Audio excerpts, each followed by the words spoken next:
Hello England fans, welcome back to Channel England Football. So we've just finished this round of fixtures against Switzerland and the Ivory Coast. I'm going to be giving my reactions to those games, picking out some key outstanding performances, but then also the not so good from the last two games, because let's be honest, we've seen some good, but we've seen some bad.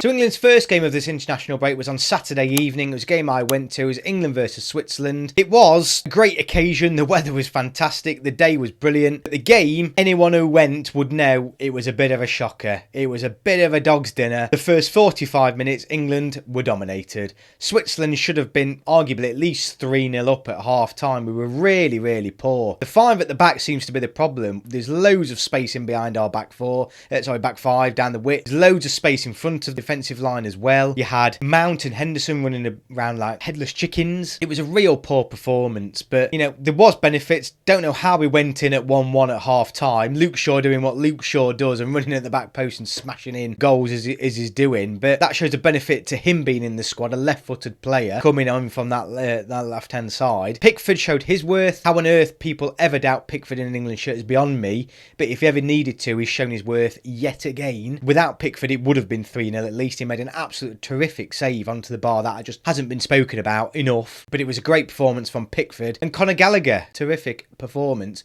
within that first half. Absolutely brilliant from Gallagher. It was all over the pitch. He was the one making most threatening moves, runs, passes. He was a real live wire for Switzerland to deal with, and almost the only live wire Switzerland had to deal with, but he really stood out for a lot of fans, and he did for me. Great performance from Gallagher in that first half. I think Kyle Walker-Peters suffered and struggled a little bit in that game. Ben White didn't play that well. Mount was missing. So there was a few players in that first 45 minutes in that game against Switzerland that struggled for me. Didn't have a good game. It opens the door maybe a little bit for some other options coming in, or maybe closes the door on some players that Southgate was looking at. So yeah, England were lucky to go in at 1-1 at half time, weren't they? And Bole for Switzerland was by far their best player. Really strong player, bullying our back three centre backs, picking up the fouls, scoring the goal as he did. Brilliant header. It's a good goal from Switzerland. Let's not discount their goal. It's a brilliant goal. But Mbola was their best player. But England just really struggled and were very, very lucky to go in at 1-1. The second half, though, when the changes come, I think we made a whole raft of changes on the 60th minute. I think we made about 4 or 5 substitutions. Grealish came on. I think Sterling came on. Rice came on. And the quality was just night and day, really. You really saw it. Much better second half from England. Still nothing, though, from an attacking threat, but it was one of those games that was just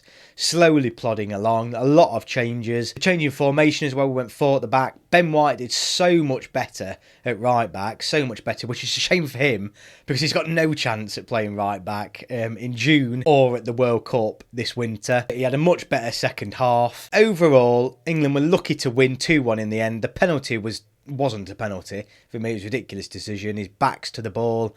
He's about a yard away. And I just think it was a silly decision. 2-1 flattered England, but it's a good habit to have, England winning when we're playing poorly. But England did win 2-1. I think what we take from the game is that the 5 at the back for me doesn't work. I think Ben White probably isn't, for me, accomplished a centre-back as maybe some other options. I think Gallagher played far better and looked more assured. Gallagher showed what he's capable of. He might be pushing for a place. You never know. He put in a really good performance in this game. And Pickford cemented his place like he needed to, but he definitely cemented his place as number 1. It was a poor game, but a game that showed that England have got the options coming off the bench. Regardless of who we start, we're always going to have those options coming off the bench. I think it was a good performance in the sense of we somehow got the win when we're playing badly, and that's an important trait to have, even in a friendly. Kane taking another step towards becoming England's all-time top goal scorer. So overall, at the end of the day, it wasn't a bad 90 minutes for England, but the performance, the first half in particular, was poor. Some players stood out, and for me, some players not so much. So the second game was against the Ivory Coast, and this was night and day, wasn't it? Tuesday night game. It felt like a friendly, just like the Switzerland game was, but we performed much, much better. I believe it was the strongest starting lineup anyway. The formation helped as well. The formation was far more, I think, suited to us. It wasn't 5 at the back. It started with 4. Ben White, again at right back, looked a lot more comfortable. The midfield as well was very exciting with Rice, Ward-Prowse and Bellingham in there. Interesting how it was Bellingham actually who was the one tasked with going forward. Ward-Prowse and Rice sitting back. I think that worked really well. Bellingham, if the winner from Saturday was Gallagher, The winner from Tuesday was certainly Bellingham. He's really pushing for a place, isn't he now? Almost not in the starting lineup. What a performance. He looks, I cannot believe he's a teenager. How is this lad a teenager? He's absolutely brilliant. It was a fantastic performance from him, and he's earned his place in the June squad, and he's certainly earned his place for me in the winter already. But it just shows what he can do if he's given the opportunity. And it was just all round a much better performance for England. The red card ruined it, let's be honest, as a contest, but it was never really a contest anyway. We were much better on the ball, much more assured. We looked comfortable. Ollie Watkins had a really good game as well. I think he played really, really well. Rice just showed how he's world class. He's absolutely brilliant. Rice is just one of the first names on the team sheet for me. Maguire getting booed. There's clearly there's a big difference between, I think, a regular England fan. What I mean by that is fans who watch England, enjoy watching England, look forward to watching England, as opposed to club fans who couldn't care less really, but would like a day out at Wembley. No England fan, I don't mean that to be patronising, no England fan is booing Harry Maguire. I promise you that. Harry Maguire for England is phenomenal. Every England fan I've spoken to agrees with that. He's been brilliant for England. Our best centre-back has been absolutely brilliant. He's a cert to start in June, and for me, even if one of his legs fall off, well, maybe not if one of his legs fall off, you get the picture. He's a brilliant centre-back, no debate in there. Let's move on. All in all, 3-0 victory in the end. It'd have been nice to see England push for some more goals in the second half, but down to 10 men. Players obviously on international duties.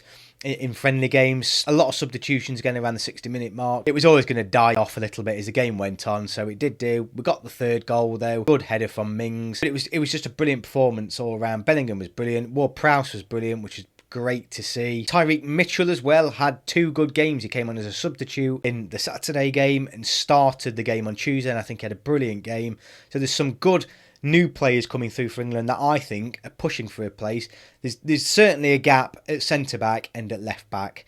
There are certainly places up for grabs there. Bellingham, I think, is already assured of a place. Disappointingly, though, Gallagher, there's a lot of competition in his area of the pitch. Same with Kyle Walker-Peters. I don't think Kyle Walker-Peters, for me, has done enough. Gallagher, even though he did fantastic on Saturday, does he get in above everybody else when everyone's fully fit, given the strength of depth we've got there? It's very debatable. I wouldn't moan if he was in. I wouldn't moan if he was out. But he certainly did his claim no harm on that game on Saturday. So, interesting questions for Southgate to answer moving forward. But overall, positive international break. So that's it for this video. Please like and subscribe if you're new here. Remember, the international break isn't over. The draw for the World Cup is this Friday. I'll be doing a short video before it and after. Who do we want in the World Cup? Come on, what a week this is. Top it off with that World Cup draw. I'll see you on the next video.